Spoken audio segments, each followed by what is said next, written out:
Hi, my name is Andrew Bermudez, and I was the director and writer for Johnny Thunder and the Secret of Marco Polo. Hi, my name is Deon Bermudez, and I was the assistant director and co-writer for the film. And today we would like to show you our production stills, or behind-the-scenes stills of our movie. So, without further ado, here it goes.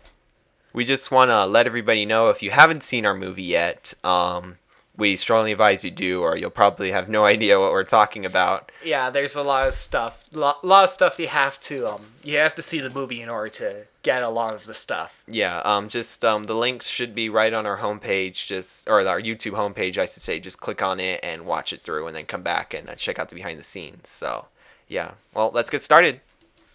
Just like to make a note that the following order that the pictures are in the order that the movie was filmed. So I just want to let you know of that little fact. Here we're starting off with the Da Vinci Museum scene. First scene we shot.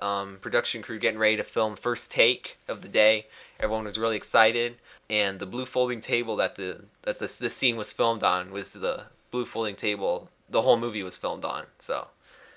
This scene was actually done in 2 takes. The first time it was a little blurry and the animation wasn't that smooth, since this was my first attempt at stop motion animation. But on the second take, it turned out a lot better. Well, it only took us about 2 days to film the Da Vinci Museum scene.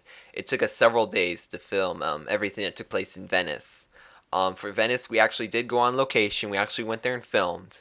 Yeah, the crew was very happy, and the locals were very excited too because they were going to be in a movie. Yeah, all the locals in the movie are actual people who live there. We use as extras. We really strive for realism.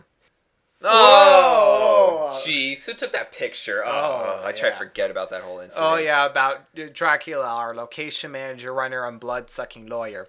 You see, he has this thing for coffee, but the coffee that they had there was bad, so he sucked out the waiter's blood because it didn't taste right. Yeah, and when we tried to fire him, he came back and accused us of discriminating against vampires, so, we had to keep him. Moving on to a more positive note, here is our murder scene set that we had when Johnny and his friends discover the corpse of Bloch Saunier and begin their adventure. So this is probably, if not the most important part of the movie. Here's a picture of us leaving Venice, and a couple days later, we set up in India. Here is Lucknow, India. Now, that boat in the background was supposed to be in the film, but we got rid of it because it didn't really go with the urban setting. So instead, we simply had Johnny and his friends walk up. Now, as you can see here, there are some characters from different themes like Star Wars and SpongeBob and such. We threw them in to create a diverse setting, look crowded, and also to add some hidden characters. So keep an eye out for those in the film itself. Oh, and if you look closely where the crew is set up filming the scene of Johnny and his friends talking to Bablu, you can see like a skeleton we threw out. We had a lot of fun building this set. It was just like in Venice, the locals were a joy to work with. Here's the Indian ruins set that we built for the Scorpion Palace sequence of the movie. This is probably one of my favorite scenes in the movie, not only to watch, but when we were making it. We used about, how many sets did we use? I'd say around 8, I'd say. Yeah, I just want to let you know, Andrew here built all of the sets for the movie, so just want to give credit where credit's due. Here's just pictures of all the different sets we built. Here's the crew setting up the rock slide sequence. And here's where Bablu and Harry get trapped right by the cow. And it took about 10 days to film the whole Scorpion Palace sequence, so that was a lot of fun there. And then soon after that, we went on to Kathmandu, the capital of Nepal. Now, it was there was a lot of snow there, and it was kind of slushy and mixed with mud, so that wasn't very wonderful to work with. It was pretty hard to film in. Oh, here's the sequence. This is actually one of the sequences we filmed in a soundstage or a warehouse there that we used of Lord Sinister. After they hijack the taxi, you can see them driving in front of the in front of a moving backdrop. Okay, here's a good scene here. This is when they shot the flare into the engine of the biplane. Now, interesting shot is the airplane was stationary. It was the webcam that we used. You can see at the bottom we zoomed it in on the airplane, giving the illusion like it was flying out and it was going to crash. Yes, it worked quite effectively too. Here is a picture that I took of the base camp set. There wasn't really that much to the set. And then up on the mountain where we're filming the Yeti chase scene.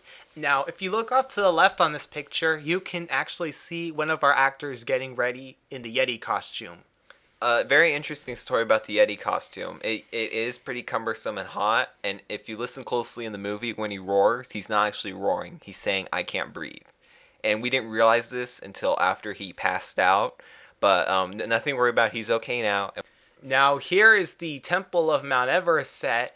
Now, this set is actually relatively larger. If you look in the background in this photo, you can actually see that the interior was its own set. Now, this is Mao Zedong III's headquarters set that we built. This storyline, I should say, of the movie was entirely my idea. I felt the movie needed more of action besides, a few fist fights and a few gunshots. So I wrote up the idea of a Chinese Revolution into the draft. And it also helped Chang Woo get more involved in the story, and we actually tied the two stories together. Yeah. Now, in this picture, you can see the taxi exterior and taxi interior. Now, actually, an interesting thing is that the taxi interior, which is on the left, is the smallest set used in the whole movie. Here is the largest set that we built for our film, the Chinese city of Xi'an. It took about 20 days to film this scene. Including everything from the beginning with the Lord Sinister meeting all the way through to the battle. And just like in Kathmandu and Lucknow, there are several hidden characters. Some of the sets are actual Lego sets, others we built from scratch. Like the Coughing Dragon. Right, the Coughing Dragon was built from scratch. Yeah. Oh, here's a little hidden joke we put in, the people stealing the money. It's kind of hard to see in the movie. Yeah, but you can even see a little bandit kissing the money and such. Like you can see, we made a lot of rubble just to create that battle war zone feel. Here's several more shots that we have of our set. It really took up the whole folding table that we had. Here, just like a lot of our movie, all interior sets were separate. Like this is the one where Chang Woo and Lord Sinister meet. And this photo right here is the interior of the Coughing Dragon set, which was one of our more elaborate sets. And hey, what's the shot here? What's that guy doing to drink the Sam Adams bottle? Oh, I don't know. I thought... When I picked that thing up and we were setting up for the scene, it did feel pretty empty. Find out his name. I'm going to find out who he is, and we're going to terminate his contract. Vampires sucking people's blood, we can tolerate. Now, here is another one of our Xi'an sets. Now, this one isn't nearly as big as the other one that we mentioned before, but this one is also important because this is the final push where they finally push Chang Woo's army out of the city Xi'an. Oh, and here's the river set here. This one isn't much. It's just the river sequence where they find the rowboat. Oh, and here's the Dragon Fortress, which is actually our second largest set.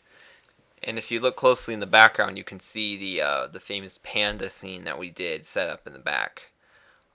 Here's some interior shots of the Dragon Fortress. Dragon Fortress. How many sets did we build for the interior? That one was 3, I believe. 3 sets, okay.